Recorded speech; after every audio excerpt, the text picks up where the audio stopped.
Sparks of Rebellion. Chapter 1. The early morning sun crept through the broken shutters, casting slivers of light across Mira's face.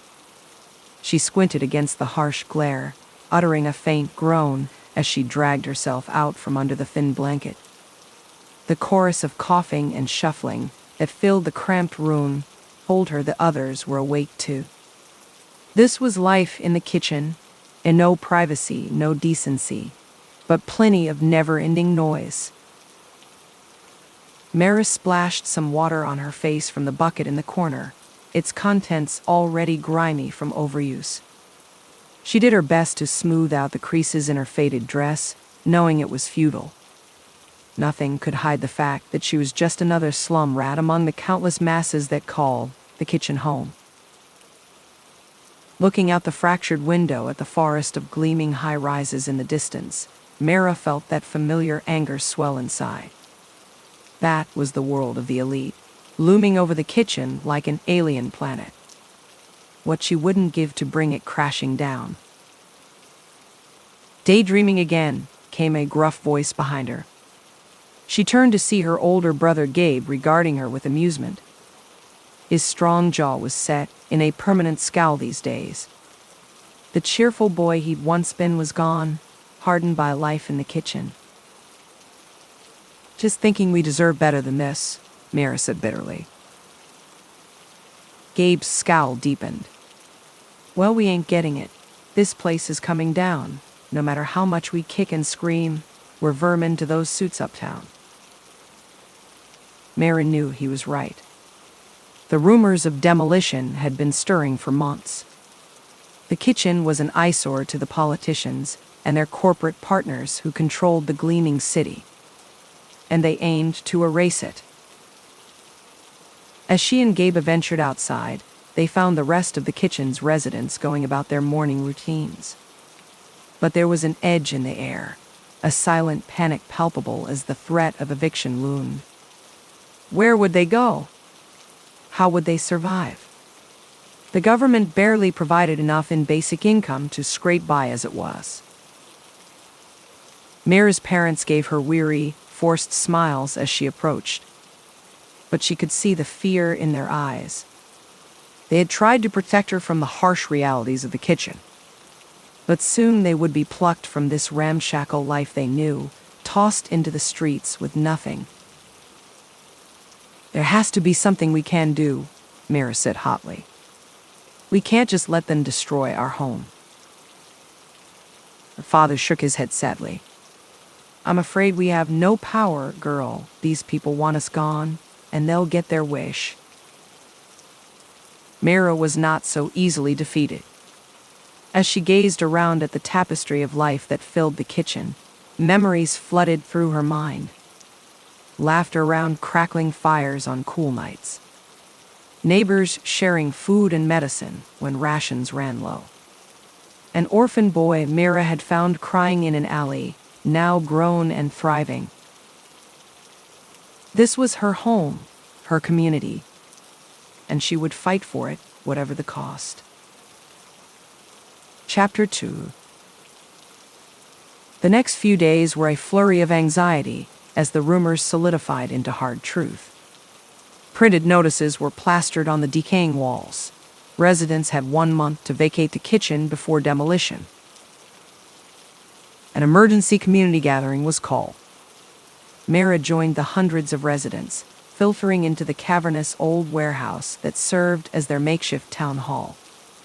She spotted Gabe's handsome features set in his usual glower as he conferred with his band of allies in the corner, her parents looking small and lost in the anxious crowd, children clutching their mothers with wide, frightened eyes that mirrored Mira's own roiling emotions. At the front of the room stood a group of the community's elders, their brows furrowed with worry. One of them solemnly read the notice from the government. The kitchen had long outlived its usefulness to the city and would be replaced with newer, superior housing better suited to today's world.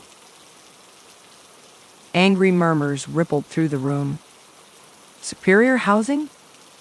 They knew that meant luxury high-rises, where the kitchen's residents would never set foot. This was a death sentence for their community. After the initial shock subsided, an impassioned debate broke out over what to do next. Fight back against the police and government officials? Barricade themselves in? Even flee into the unknown wilderness beyond the city? None of the options seemed tenable to Mara. "We should start a riot," one of Gabe's friends bellowed, sparking a roar of excitement from some of the younger men eager to release their frustration. But one of the elders calmly raised his hand. "Violence will only beget more violence. There are other ways." Other voices chimed in, acknowledging the truth to his words. Mara saw the dangerous glint slowly fade from Gabe's eyes as he begrudgingly nodded. She knew her brother's rage, but also his good heart. Mara's was seized with passion. She stood, her voice ringing out clear and strong. "We cannot give up hope. This is our home, the only one most of us have ever known. We deserve the right to stay, to have our voices heard." Nods and murmurs of agreement. Mara continued. "If the wealthy want to live in their towers, let them, but let us keep the kitchen. There must be enough space in this city for all." "Hear, hear," someone exclaimed. Others clapped and hollered. "So I propose this. We will protest this decision. We will appeal to the humanity within those who seek to cast us out.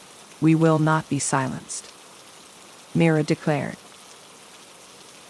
For the first time since the news broke, Mara felt a spark of hope take flight in her chest. She would fight for the kitchen, her home. She only prayed it would be enough. Chapter 3. The clamor of the protest rang in Mara's ears long after the crowds dispersed. She had shouted herself hoarse, standing alongside her neighbors and brother to block the government vehicles rolling in to survey the kitchen. And yet part of her whispered that their efforts were futile. Peering around a corner, she saw the officials re-emerge from their sleek cars, their pressed suits and dismissive sneers creating a stark contrast against the kitchen's ragged residents. These men held the power to determine the fate of her home. Surely they could be made to understand why the community mattered. But one look at their stone faces, as the crowd pleaded and demanded, told Mara they would not be moved. Her heart sank. What more could be done? Dejected, she turned away as the officials departed, already dreading breaking the bitter news to her family and neighbors. But a voice suddenly called out, "Wait, please." Mara froze, startled by the unfamiliar voice. She turned to see one of the suited men jogging towards her. Instinctively wary, she searched his face for any malice. But instead, there was something kind in his eyes that gave her pause. He looked barely older than her, his boyish features filled with an earnestness that seemed out of place in his pressed suit. "I'm Alexander," he said a bit breathlessly. "I wanted to speak with you." Mara regarded him cautiously. "Why?" He glanced down, almost sheepish. "You were incredible back there. The conviction in your words. It stirred something in me, made me look at all this differently." Mara's eyes widened in surprise. She had assumed the officials were united in their disdain for the kitchen's inhabitants. But this young man seemed different. "Please," he continued gently, "help me understand what this community means. Maybe together we can find a solution." Mara wavered, equal parts uncertain and intrigued. Perhaps she had an unlikely ally where she least expected. She decided to take a chance. "Walk with me," she invited. As they strolled the dusty streets, Mara let the rhythms of the kitchen speak for themselves. Children playing ball in alleyways, shouting with laughter. the smells of evening meals drifting from humble homes, neighbors leaning out windows to chat, voices overlapping into a symphony of careworn camaraderie. With each vignette, she glanced at Alexander, watching his eyes widen as he took it all in. Moved in spite of himself, she felt a growing sense this privileged boy had a good heart buried beneath the surface. That he would listen. When they reached Mira's building, her family eyed the unfamiliar suit with suspicion. But Mira gave them a reassuring look. "This is Alexander. He wants to help us." Alexander smiled warmly, a bittersweet twinge in his chest. In one short evening, Mira had opened his eyes to a whole world he never knew existed just beyond the borders of his own. For the first time, those shiny towers that promised prosperity seemed built on lies, on the backs of people like the residents of the kitchen. It was time to take a stand for what was right. Chapter 4. Over the next few days, Mira met Alexander in secret, sharing stories about life in the kitchen. She could see his outrage growing to match her own as he learned of the hardship and neglect residents faced. "It's criminal," Alexander fumed as they walked. "Everything I believed about this city suddenly seems like a sham." Mira nodded gravely. "The only hope is to open more people's eyes, like you have done for me too. There's goodness out there still. It just needs light to grow." But Alexander's optimism dimmed as he pondered the forces arrayed against Mira's community. The suits and politicians were simply servants to an even more powerful master, the endless churn of commerce and industry that kept the spires rising ever higher overhead. What were the lives of a few hundred lost souls to them? Sensing Alexander's faith wavering, Mira gently turned his eyes back to the world around them. "Look here, see old Joe, our best mechanic, the way his face lights up when he sees a child."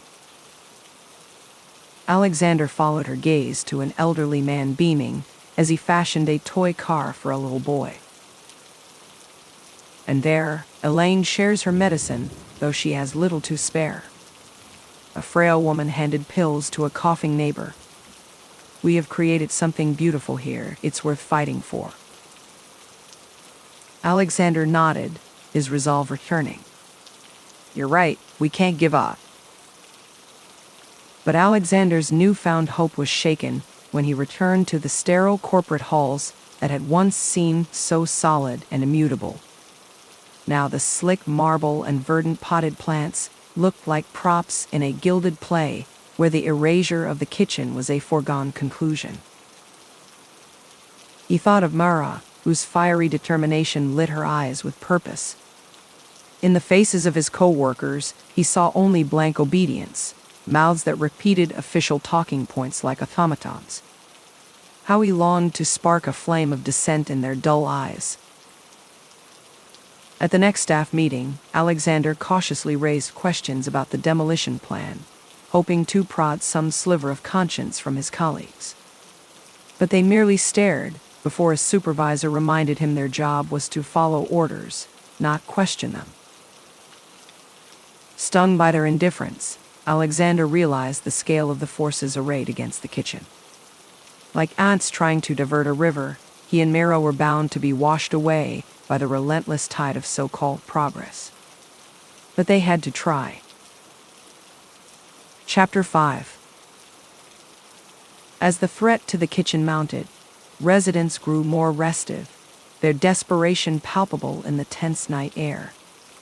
Gabe's band of young men were the most volatile, their hushed conversations taking on an angry fervor as they drank and raged deep into the night.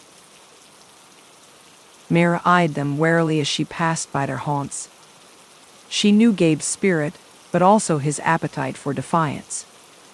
She hoped his agitation would not boil over into violence, and give the officials the justification they wanted to paint the kitchen's residents as unruly thugs. But Mira's concerns extended beyond hot-headed youth.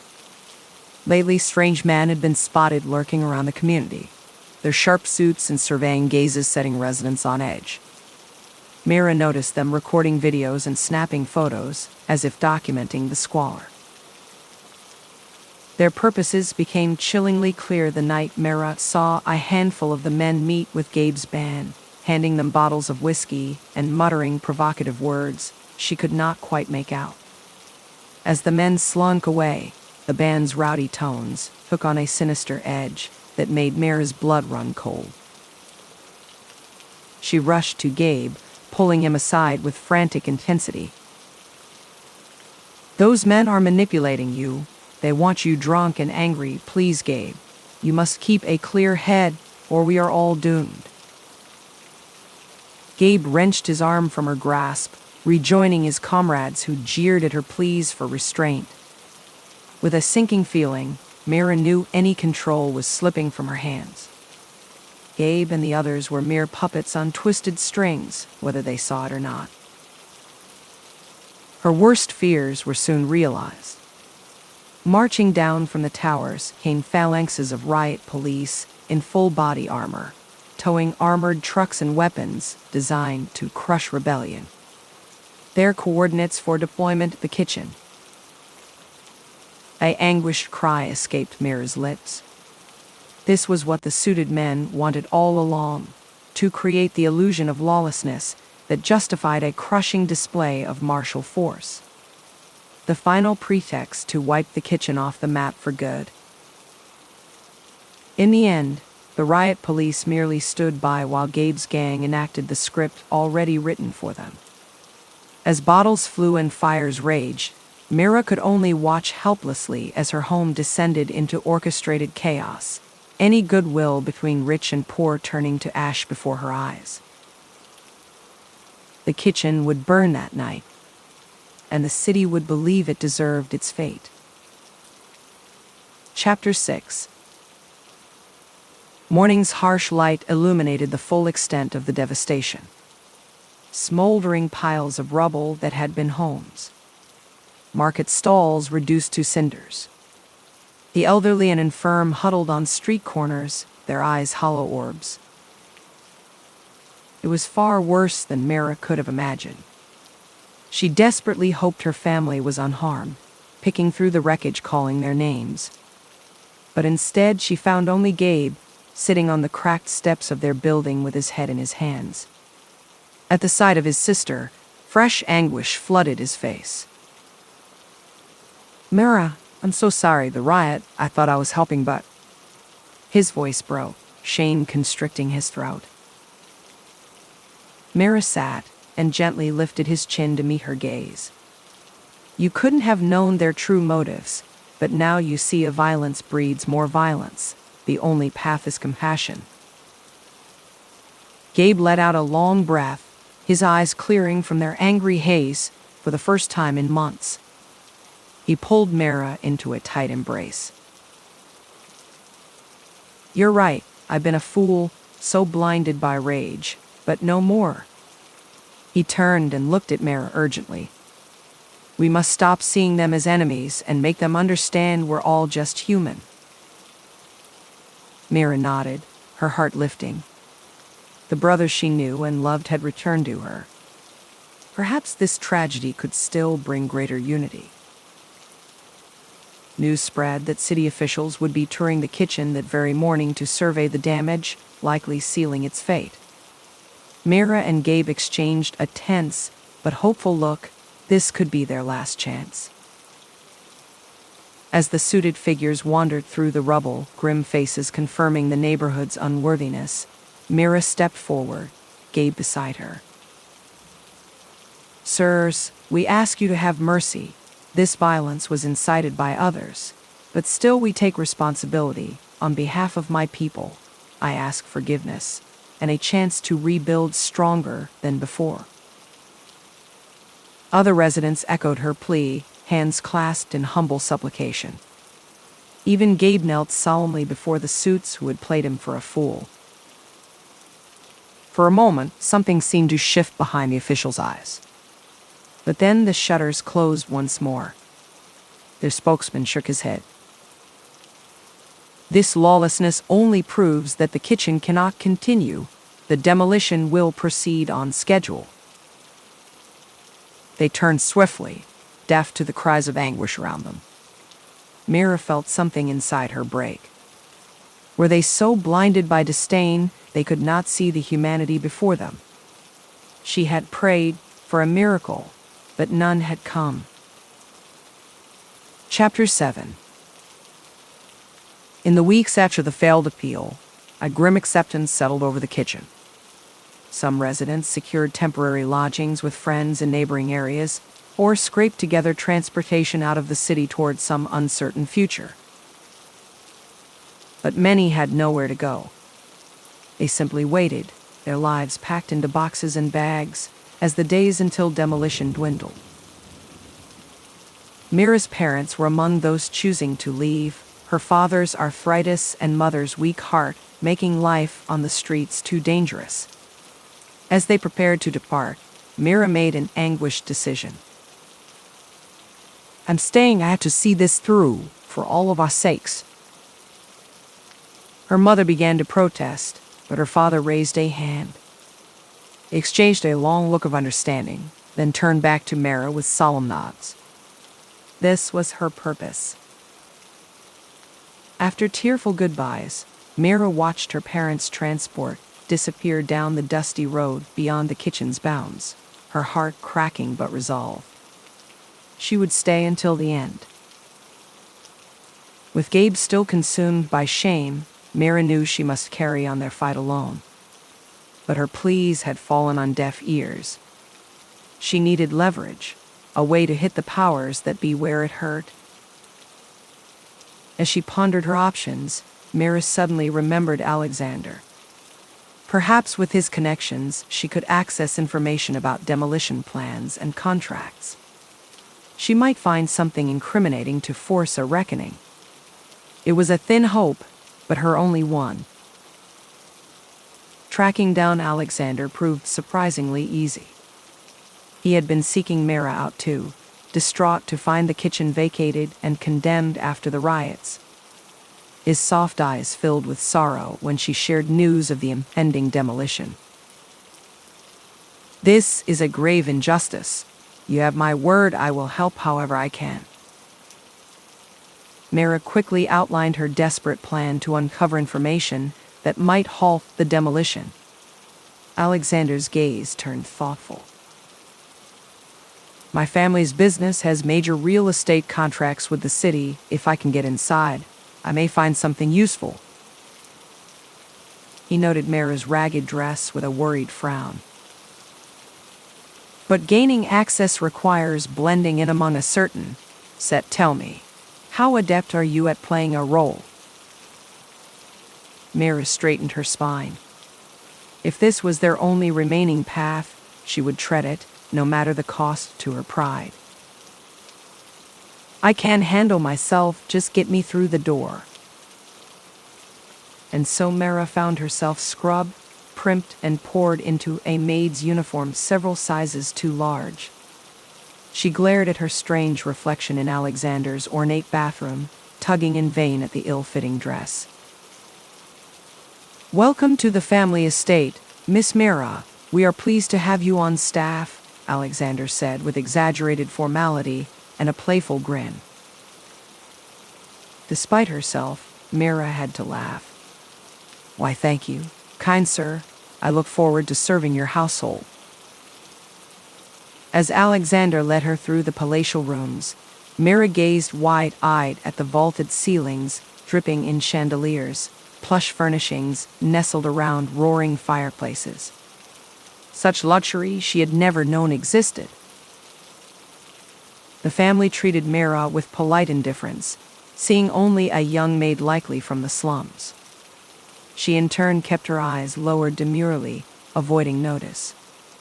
But inside she seethed at their obliviousness to the kitchen's plight. At night, Mira crept into Alexander's father's study, rifling through contracts and blueprints pertaining to future developments.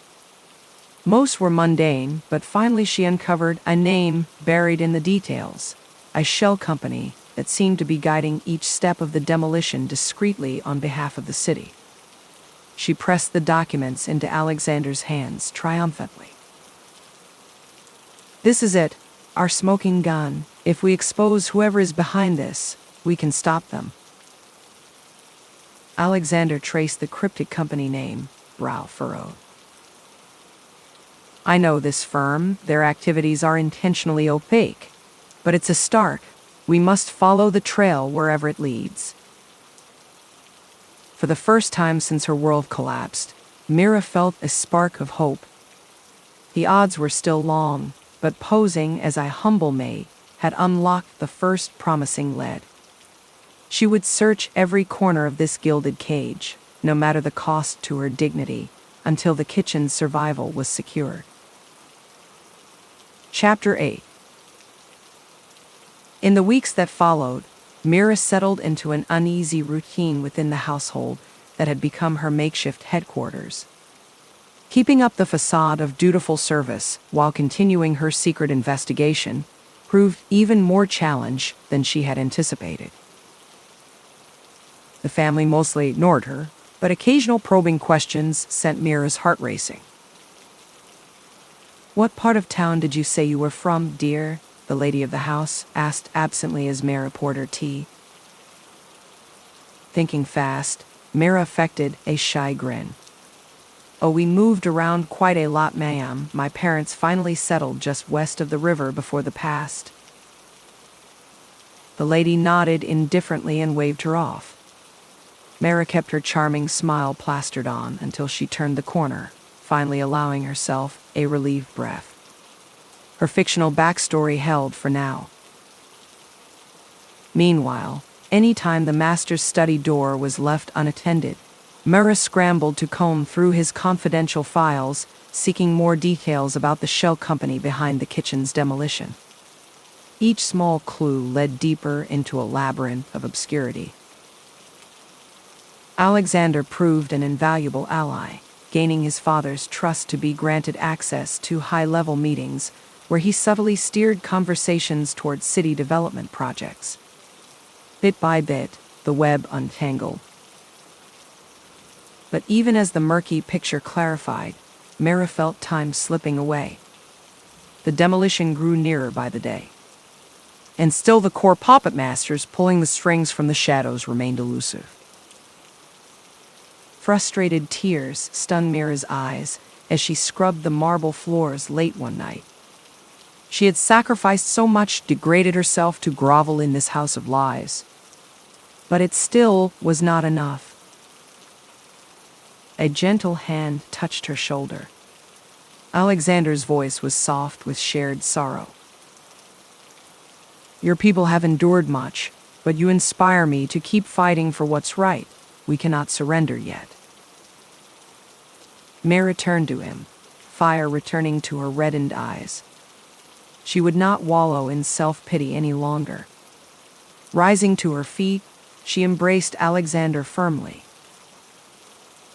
"You're absolutely right. Onward we go." No matter the challenge, Mira vowed to protect her community and reveal the hidden forces conspiring against them. She straightened her disguise, once more steeling herself for the performance of a lifetime. For the kitchen. Chapter 9. In the final weeks before the kitchen's scheduled demolition, Mira and Alexander worked relentlessly to unravel the truth. While maintaining her unassuming maid persona in front of the family, Mira's mind worked constantly, assessing every interaction for clues. She began noticing odd patterns, hushed conversations that ceased abruptly when she entered her room, tense silences between the master and mistress at meal times. Her instincts told her the family knew more than they let on. One evening, Mira slipped into an alcove near the dining room, eavesdropping as the family entertained guests she recognized as partners in their development company. The table was set with fine china and gleaming silverware, but the mood was grim. "This whole kitchen situation has turned into a blasted embarrassment," the master grumbled. Indeed, the sooner it's demolished, the better, another man replied tersely. Have your people secured the final clearances? Nearly there, a few more well-placed donations should silence any lingering opposition. Mira gritted her teeth. So the swine were baldly bribing officials to pave over her community. More reason than ever to expose their misdeeds. Later, she met Alexander on the grounds to confer. Your family is neck-deep in this corruption, she hissed angrily. Alexander paled but nodded. You're right, of course, I've been a blind fool. His mouth set in a determined line. Which is why I must confront them directly before this goes any further. No, Mira whispered harshly. Not yet. We can still use them to get to the truth. She laid out a bold new phase of the plan. Alexander would finally gain his father's full confidence, securing invites to the innermost meetings concerning the kitchen. There, he could identify every party complicit in this web of greed and deception.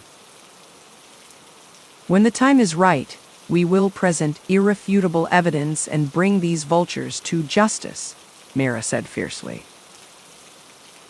Alexander still looked uncertain about deceiving his own family, but he trusted Mira's resolve. Very well, lead on. In the final days, Mira stayed vigilant for any last puzzle piece that might break the case wide open. As she subtly investigated the household, through an open study door she glimpsed files referencing something called Ascension Group. Her pulse quickened. That name had surfaced before, then vanished. This could finally unmask the puppet master. The demolition clock ticked down. But Mira and Alexander were finally closing in on the truth. Soon the oppressors would pay for their avarice. For the kitchen. Chapter 10. Though they now worked as partners, Alexander still held an aura of mystery that intrigued Mira as she sought to understand her unlikely ally. His upbringing was so unlike her own, yet he had proven fiercely loyal to her cause. She decided the time had come to peer behind the veiled window into his world. As they walked the estate grounds one evening, Mira gently probed Alexander on his thoughts about his family's role in the unfolding events. At first he gave polite, carefully crafted answers about business necessities and civic obligations. But Mira could sense concealed doubts stirring beneath. It's okay, you can speak freely with me, she said. I know this must be difficult, given your affection for them.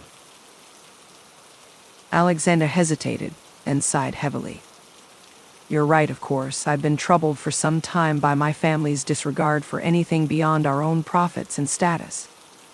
He shook his head bitterly. And now, enabling such harm. It's not too late to shift their thinking, Mira replied. Your parents love you. If you open your heart, they may follow. Over the ensuing days, Mira made a point of engaging Alexander more personally, asking about his youth and evolving views.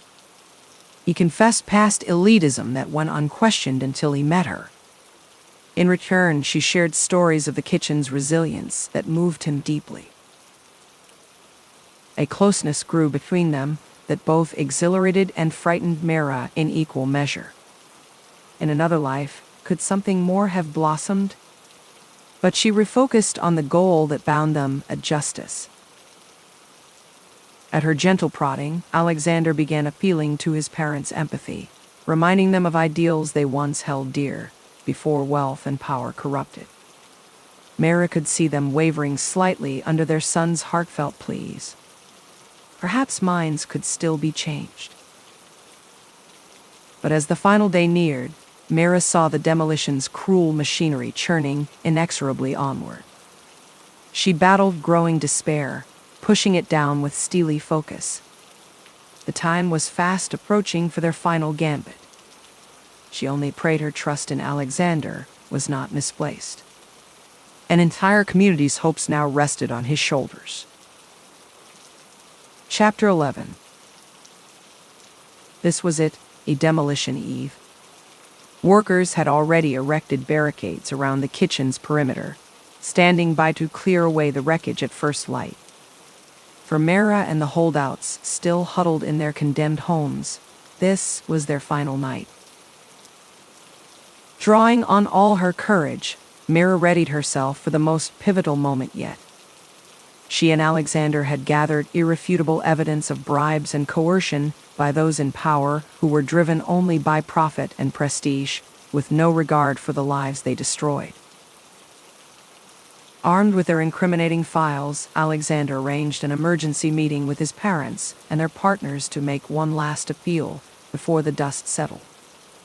As Mara anxiously paced outside the room, she heard voices rising in anger and disbelief. But she trusted Alexander to convince them redemption was still possible. Squaring her shoulders, Mara threw open the doors, striding in boldly with Alexander at her side. Time to reveal everything. "Hear us. We have proof of your misdeeds," she declared, scattering documents across the table. Secret contracts, deceptive shell companies, bloody money trails, all leading back to you. Outraged sputters filled the room. But Alexander's strong voice rang out. "Please, I know your hearts have been hardened by greed, but it is not too late to choose a different path if you have the courage." He gripped Mara's hand tightly. Their eyes blazed with unified conviction. For a breath, stunned silence. Then the chuckling began. Cruel, mirthless laughter that sent chills through Mara's core. "My poor, foolish son, did you really think your childish pleas could sway the unstoppable wheels of progress?" his father scoffed. "You are either with us or against us. Make your choice."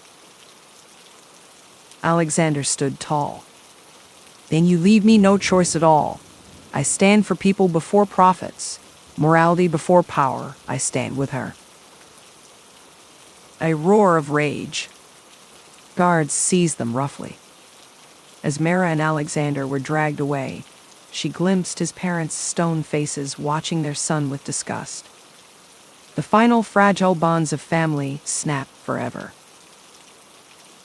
Thrown in an underground cell, Mara and Alexander clung together in the darkness. Their gambit had failed utterly, and the kitchen's fate was now sealed. Yet Mara whispered fiercely, "Take heart, you spoke truth today. Even if they refuse to hear it, we shine light still." His eyes found hers, quelling her fears with trust. "Whatever comes next, we face together." Chapter 12. As the night crawled on in their cramped cell, Mara and Alexander clung to fading hopes. Had their brave efforts been for nothing? Would the light of truth they had so painstakingly kindled be snuffed out for good at dawn's first light? Neither slept, too consumed with churning thoughts and deafening worries about what would become of the residents still huddled in the kitchen on this last, awful night. Mara imagined the fear in their eyes as hope dwindled to embers and the bulldozers prepared to unleash roaring destruction. She started at a faint scraping noise. A tiny slot at the bottom of the cell door slid open, and a small folded sheet of paper was shoved through. Alexander lunged for it, hands trembling in anticipation as he brought it to the dim light. His eyes widened. "It's from my father," he breathed. "Hear this, my son, forgive my scorn and callous words earlier. You and the brave maid have shown me truth where I was blind, and mercy where I gave none. Go now with my blessing. Tell the people of the kitchen justice shall be done." Hardly daring to believe their eyes, Mara and Alexander stared wordlessly at each other. Had Alexander finally pierced his father's hardened facade? Did redemption await? Without warning, the cell door swung open to reveal Alexander's father, his weary eyes heavy with sorrow and conviction. "Come quickly, there is still time to make things right." In a blur, they raced to the kitchen, arriving as the first pink fingers of dawn stretched over the horizon. The demolition crew stood assembled, engines rumbling impatiently. But they turned to Alexander's father in surprise as he raised a halting hand. "Stop this madness. These people have suffered enough. They deserve the chance to rebuild, not cast out and crushed." The crew leader frowned in confusion. "But we have orders." "No more," Mira's ringing voice called out. She marched forward, chin held high and proud. "Your puppet masters care nothing for truth or justice, only their own wealth. But no more will we be pawns in their game." The man stared, then glanced between the resolute faces before him. Amara, Alexander, and Alexander's father prepared to defend the kitchen with all his power and influence. Finally, he nodded gruffly and raised his hand in assent. The demolition was halted. As the news rippled through the crowd, disbelieving cheers rose in its wake. Mira found herself enveloped in tearful embraces from weathered faces etched with newfound joy and relief. Alexander beamed at his father with gratitude and admiration. From the ashes of despair, a tenacious community had risen again, and a family torn asunder by greed now stood reunited in moral courage. As the golden dawn broke fully over the kitchen, Mira smiled through grateful tears. Their light had not been extinguished after all. Chapter 13. In the days following the miraculous reprieve from demolition, spirits soared in the kitchen. Laughter and excited chatter once more filled the air as residents worked side by side patching up damaged dwellings and painting cheerful murals on alleyway walls. Mira's parents even returned briefly to share the jubilation, their weathered faces glowing with pride in their brave daughter. But the city still held too many painful memories, so they regretfully continued on to kinder pastures. "This will always be your home," Mira's mother said, caressing her face tenderly. "Never stop fighting for it." Alexander's father had proven sincere in his vow of reform, donating resources to rebuild what his money had helped destroy. He and his son now walked the kitchen streets together, seeing dignity in life where once they had seen only blight. But shadows continued lurking at the fringes. Sinister figures were spotted surveying the kitchen once more, their identities concealed behind dark glasses and turned-up collars. And orders came down from city officials to choke off the neighborhood's vital supplies, from food and water to electricity and gas. At a tense community meeting, terrified rumors swirled that the demolition was still secretly underway, just transformed into a slow, torturous siege meant to starve out the residents. Frustration and fear threatened to boil over again. Mira and Alexander exchanged an anxious glance. Though battle lines had shifted, the war was far from won. Powerful forces remained aligned against the kitchen.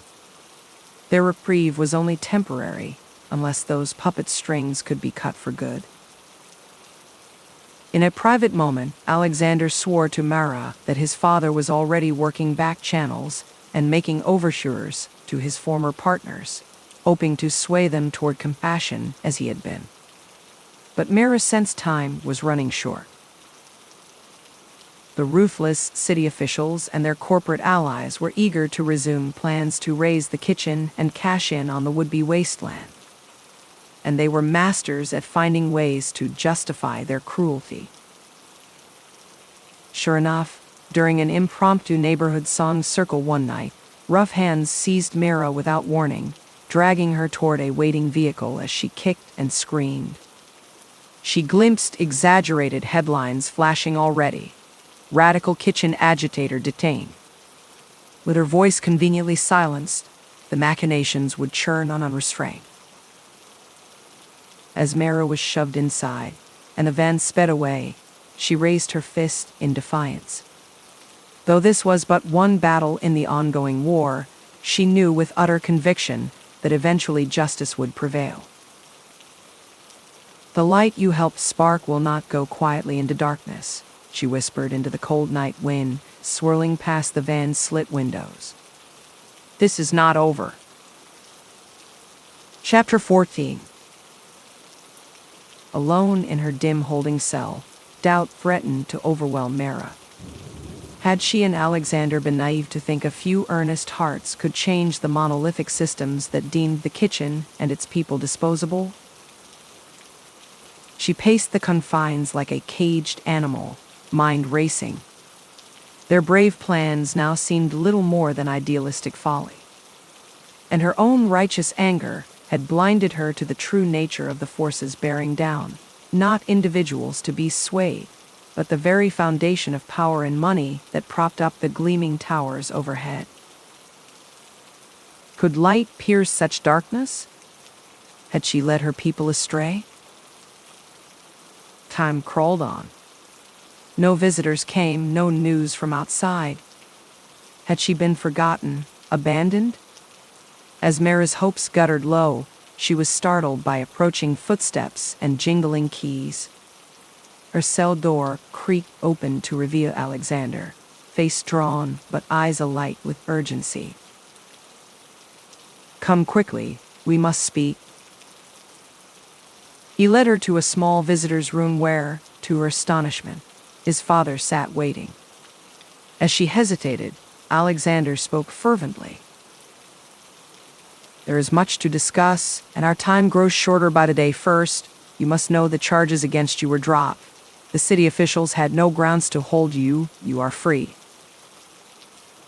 Too stunned to respond, Mara simply stared.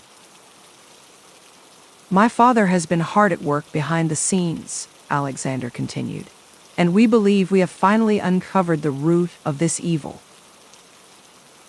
His father slid a dossier across the table. As Mara scanned the contents, the blood drained from her face. At long last, the mastermind stood unmasked, a powerful real estate magnate named Cyrus Ravenel. His business empire reached everywhere, hands closing vise-like around the city, including the kitchen. "It goes deeper," Alexander's father said gravely. "Men like Ravenel care only for the ceaseless accumulation of capital. They wield aristocratic power and influence with utter disregard for who suffers in their wake." Mara lifted her eyes, clarity washing over her like a cold rain. Here stood no greedy individuals to be cowed, but an entire system rotting from its foundations.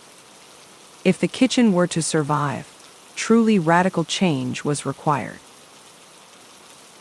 "You both have shown me great kindness," Mara said slowly. "But this is not your battle to wage to change a world. Those trapped under its wheel must be the ones to reshape it." Their eyes met with solemn understanding. This was her purpose, the people's struggle. With a grateful goodbye, Mara walked tall into the free air, finally glimpsing the path ahead. Chapter 15. Upon her dramatic return, the kitchen was abuzz with renewed fervor. As Mara walked the bustling streets, residents embraced her joyfully, relieved their fiery beating heart was unbroken by captivity. Mara gathered her closest allies, a Gabe newly galvanized, elders who remembered past struggles, bright-eyed youths eager for change. In low, urgent tones, she revealed all she had uncovered about the unseen forces strangling their community and countless others. "To defeat this enemy requires action like never before," she declared. "We will take our message straight to their towering doors. We will be invisible no longer." The plan took shape boldly. They would mobilize every able body in a mass march and protest the heart of downtown where the developer tyrant Ravenel reigned, surrounding his ostentatious headquarters to force a reckoning. The darkened streets and alleyways became clandestine meeting spots where signs were painted and strategies discussed. Energy coursed through the kitchen's veins, nerves steeled with newfound purpose. They knew the forces arrayed against them, but were finally prepared to stand together and speak truth. As word of the audacious plan spread, disparate ripples of support began flowing toward the kitchen, small streams converging into a mighty tide. Other communities cast off by the riverside came forward, eager to fight alongside them. Weary laborers ground down by the wielders of power lent their strength. Even some of the city's highborn sons and daughters, awakened to injustice, provided resources and platforms to spread the message. United by sorrow and hope, a motley army ready to march. The day arrived in a burst of brilliant sunlight. Assembling in the cracked central courtyard, Mira gazed out at the sea of determined faces and raised a fist. For too long we have suffered in silence, but today we speak as one people, one voice. We will be ignored no longer. A wall of sound echoed her cry, voices mingling in defiant chorus. As they marched forth, their numbers swelled to a thundering mass. Onlookers gaped at the streams of humanity flooding the uptown avenues, blinking against the reflection of their brightly painted signs. The towering edifice of Ravenel's empire loomed ahead. There could be no retreat now. The people had spoken. Chapter 16. The towering doors of the monolithic Ravenel headquarters building gleamed imperiously in the sun, as if daring the ragtag army amassed below to approach. Mira surveyed the daunting citadel, then turned to see hundreds of determined faces awaiting her signal. At her nod, the tide surged forward as one, flooding the pristine courtyard and surrounding the doors, their chorus of voices rising in defiant song. Sparks of exhilaration charged the air at this act of mass rebellion, coming together as a force no longer content living unseen in the shadows. For a brief moment, all stood in nervous anticipation. Then the doors shuddered and swung open violently as phalanxes of riot police burst forth wielding batons and shields. A colossal roar shook the square as the throng was assaulted head-on by the blunt instruments of power, seeking to crush this insolent uprising. The kitchen residents locked arms, buoyed by swelling courage. Mira watched with pride as her people met aggression with dignity, refusing to shrink before the blows raining down. This battle would be waged in their hearts. As police lines advanced and the crowd was forcibly dispersed, smaller groups peeled away down side streets to regroup. The defiant chorus picked up again in the distance, letting the gilded halls know this fight was only beginning. Their truth would be denied no longer. Over the coming days, running clashes erupted all over the center districts as protesters employed guerrilla tactics to keep the pressure on. They knew they could not match the police might, but their spirit was inexhaustible. Each night, Mira returned to the kitchen battered yet unwavering, heartened to glimpse new awareness slowly dawning in the eyes of the comfortable and complacent. With every brave stand, more awakened to injustice. But the backlash was fierce. Leading activists like Mira were targets of harassment and threats. The city cut off the kitchen entirely, leaving residents in squalor. And always the looming specter of the wrecking ball remained poised to strike. On yet another night of crackdowns, Mira huddled with her inner council, faces heavy with exhaustion, but still burning with conviction's fire. They knew this campaign of attrition aimed to sap their will. But giving up was not an option. The people's roar had been unleashed, echoing off the high walls, keeping them down, and it would only grow louder. Let them come. We will rise again. Chapter 17. As the days of protest wore on, with no end in sight, Mira felt her spirit flagging. Each new dawn seemed to bring fresh heartbreak. More dissidents thrown in jail, meager kitchen cupboards laid bare, mothers begging her for answers through anguished tears as their babies cried. Was she leading her people astray with impossible dreams? Had her defiance put them in greater peril? Some nights she collapsed into fitful sleep, racked with doubt. Maybe it was too late to change a world already in terminal decay. But always with the dawn birdsongs came a renewed flicker of stubborn hope. She would splash her face with rust-flecked water and turn her eyes once more to the future. However slim the odds, how could one walk away from a cause so just? On weary feet, she walked the now barren kitchen streets, glimpsing Gabe and the other young firebrands debating their next moves with frustrated gestures. She knew they itched to abandon restraint completely, to burn the towers down for all they had taken. Part of her wanted to join them, to unleash the rage carried inside. But they would not be turned against their nature. The high road was the only one that mattered. Still, Mira simmered with a growing fury and helplessness.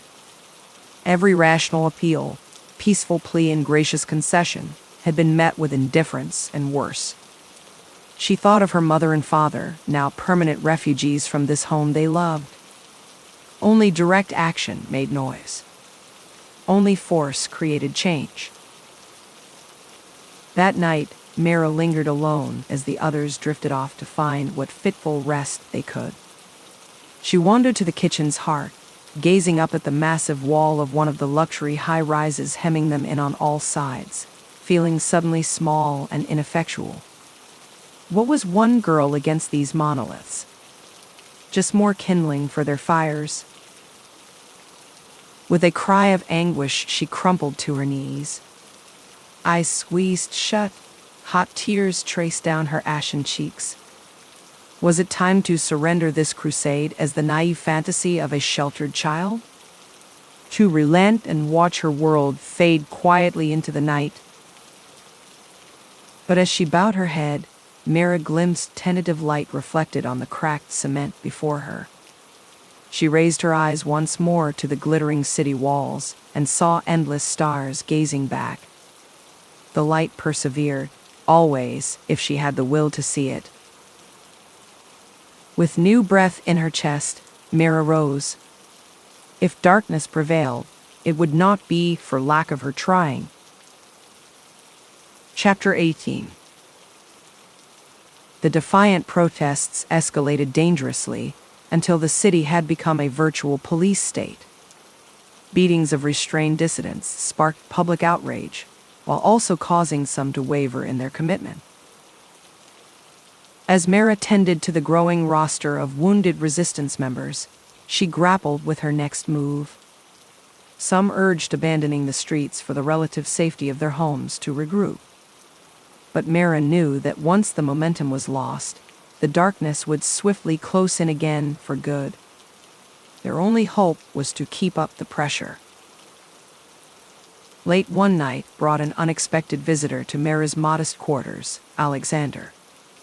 His eyes shone with conviction as he grasped her hands warmly.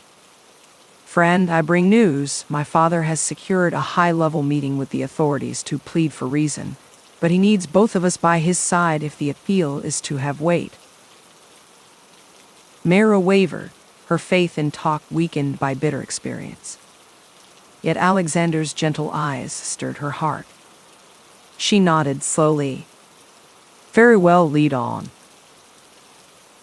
Donning her sole respectable dress, Mira held her head high as they were escorted into the vaulted inner chambers of the government edifice, opulent even in darkness. The officials awaited, lined faces unreadable. Alexander's father began graciously, laying out the people's woes with empathy and logic. The officials listened stone-faced. Sensing her moment, Mira stepped forward. "Hear me, I speak for those who have no voice, the ones who built your city yet live as refugees within it. Their humanity alone should compel you to relent and welcome them as partners. There are second chances, if you have courage enough to see." For an agonizing moment, silence. But seeing no softening in those callous eyes, Mira continued undaunted. "You need not even act from kindness. Pragmatism itself calls for change. Lest you lose control completely, meet us halfway, and calm will follow." The senior official scowled. "This rabble has gone too far. The only solution is a return to order. By force, if necessary, you are dismissed." As they turned to go, Alexander spoke, quiet but firm. "Then you leave us no choice but to continue." Back in the kitchen, Mira saw ripe opportunity amid the darkness. "The people must rely only on themselves. We will build our own new city within the shell of the old." In this commune aligned with nature and each other, resources were shared equitably. People's hearts lightened, laboring for their collective well-being, not faceless profits. Laughter returned to the littered streets. But shadows gathered again as word came that demolition was back in motion. The officials would rather see the kitchen in ruins than let its vision of sharing and humanity take root. On the fateful morn, Mira turned to Alexander, love and sorrow mingling in her eyes. "This is my home, my purpose, but no more blood will be shed today. Go now, and keep our story alive." As the demolition forces assembled, the roar of engines shattering the mournful calm, Mira faced them without fear. She thought of her parents far away, imagining their pride and grief, knowing their daughter stood firm till the end. Behind her, most residents had fled into the unknown rather than suffer more violence. But a few stalwart souls remained, linked arm in arm with Mira as the mechanical teeth of progress bore down. They raised their voices in one final song of unity and hope. At the last moment, Mira glimpsed Gabe's beloved face as he came sprinting back, unable to abandon her side. Their hands clasped tightly, brother and sister united in sacrifice. A deafening cacophony of crushing and cracking split the air as the machines bore down. But Mira's mind soared above, imagining the world she had glimpsed, a fair and free, where humanity is cherished over profits. They could destroy her home, but never its spirit. As the infrastructure of decades' toil collapsed to dust, Mira glimpsed figures emerging from the haze of rubble, Alexander gripping his father in anguish, the politicians regarding the scene impassively as city guards held back throngs of protesters drawn to witness this final injustice. Across the divide stretched Mira's hand, still reaching out in hope of reconciliation, even as her broken body slipped away. Alexander's eyes found hers one last time, fixed on that vision they had shared so fervently. Her face at last settled into calm repose. In numbed silence, Alexander sifted through the wreckage, finding Mira and Gabe's ruined forms locked in that eternal embrace. With gentle hands, he lifted them and bore them away, the remaining crowds parting solemnly. The next morning, as the newly flattened land was cleared to begin construction anew, a simple memorial of flowers and candles was found on the site bearing Mira's name. None could speak who had placed them, but all understood their message. What is demolished still rises again when the people remember. Alexander knew such memories must be preserved, or all was lost. On his own now, carrying the weight of Mira's dream, he turned to her final wish. There was work yet to be done. Chapter 19. In the months after the kitchen's destruction, Alexander walked in solitude, rudderless, without Mira's fiery spirit to guide him. He ventured to the farthest corners, seeing countless other downtrodden communities crushed in the name of order and progress, their voices buried beneath the booming machinery. He grieved the innocence lost, knowing he had once been blind to such injustice. They reminded him too piercingly of the once bright soul who jolted him awake. But Mira had entrusted him to carry on, so he wandered on.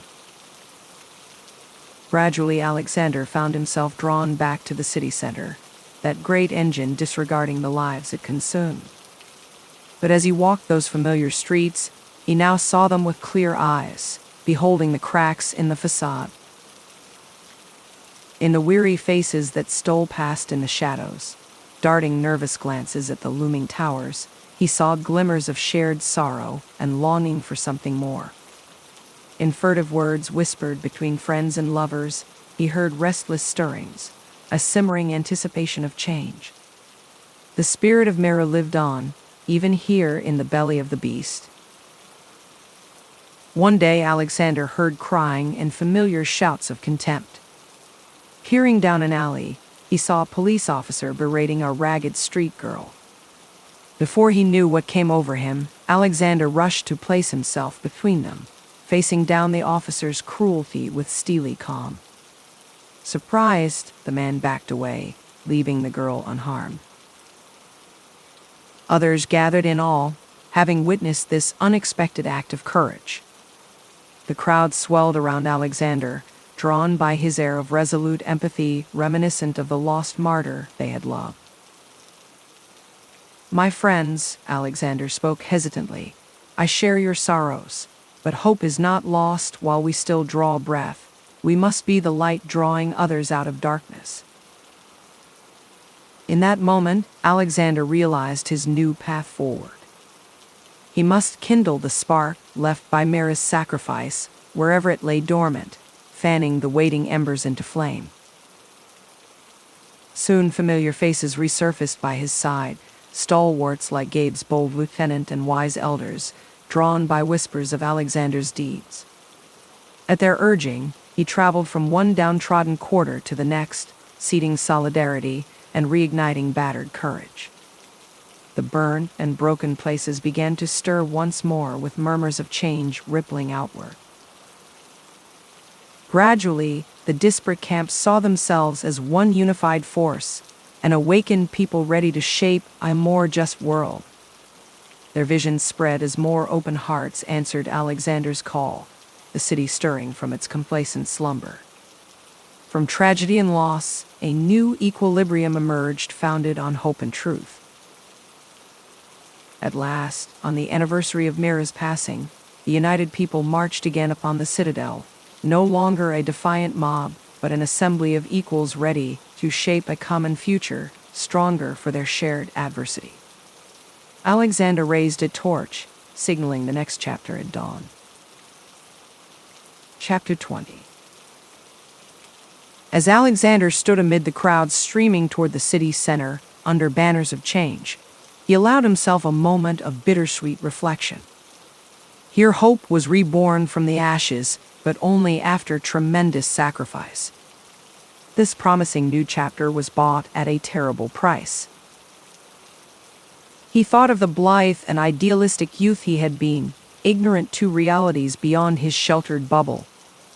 It was Mira who pierced through his cynicism to reveal injustice he had turned a blind eye toward. She was the spark setting his conscience aflame at the cost of her own life. On this day of commemoration and catharsis, he grieved anew her loss, and that of Gabe and so many bright souls whose voices were forever silenced. But he trusted they were here in spirit, guiding him still. Their light endured wherever the downtrodden now stood tall. As the refurbished kitchen district came into view, Alexander remembered all too clearly the last time he walked this path with Mira, their hopes ripe with possibility before cruelty dashed them to pitiless dust. His steps slowed, tears tracing down his weathered cheeks. Sometimes healing also required looking back to acknowledge wounds. Here at Journey's End stood the towering citadel of power and corruption. But today it was not about vengeance or destruction. A new generation of leaders awaited within, and all were ready for reconciliation. There would be no turning back. With Mara's gentle smile still lighting his mind's eye, Alexander passed through the gates.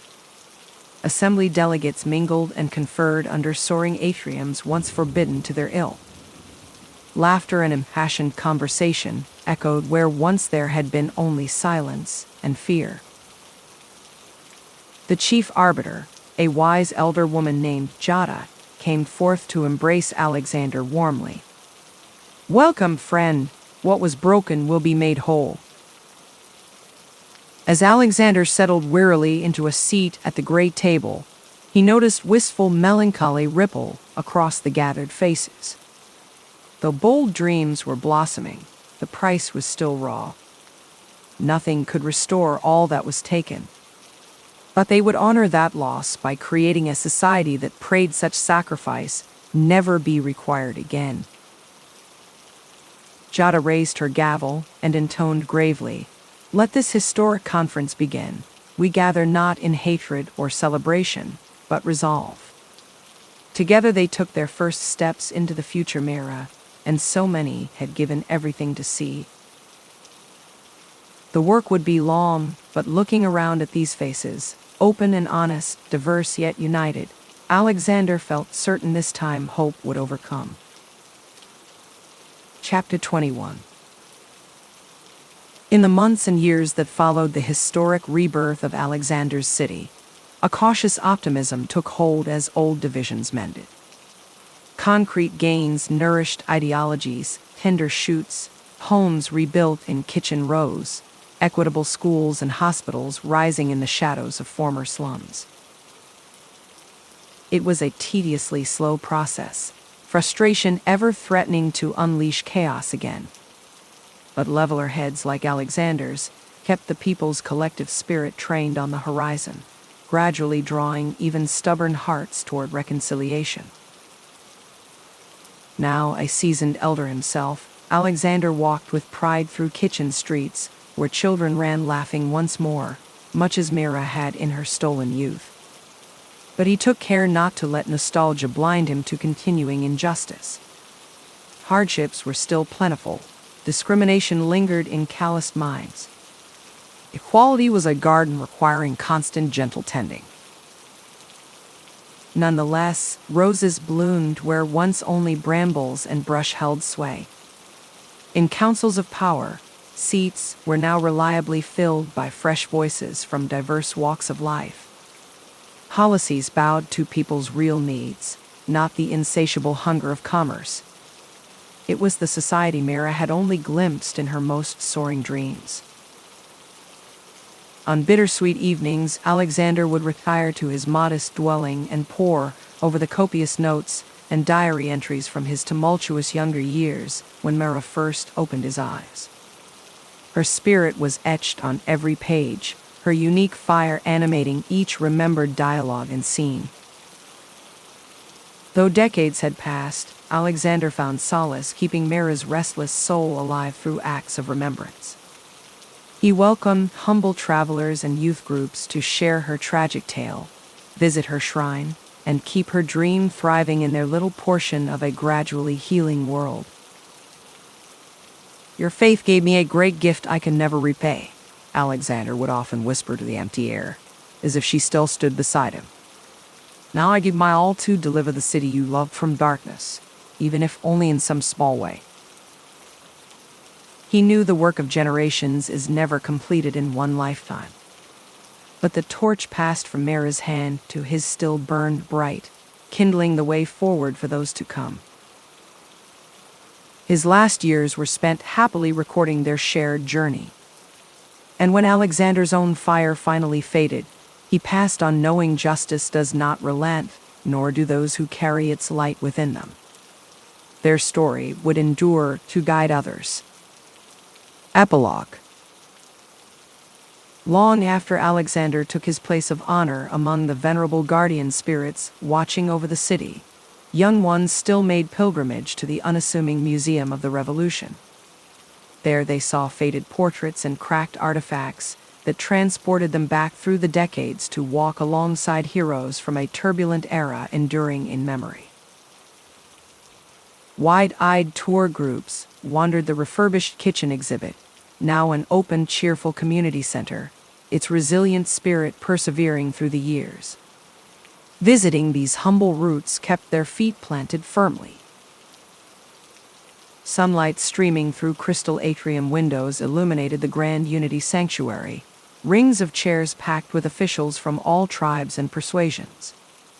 This was where the road to reconciliation began in earnest.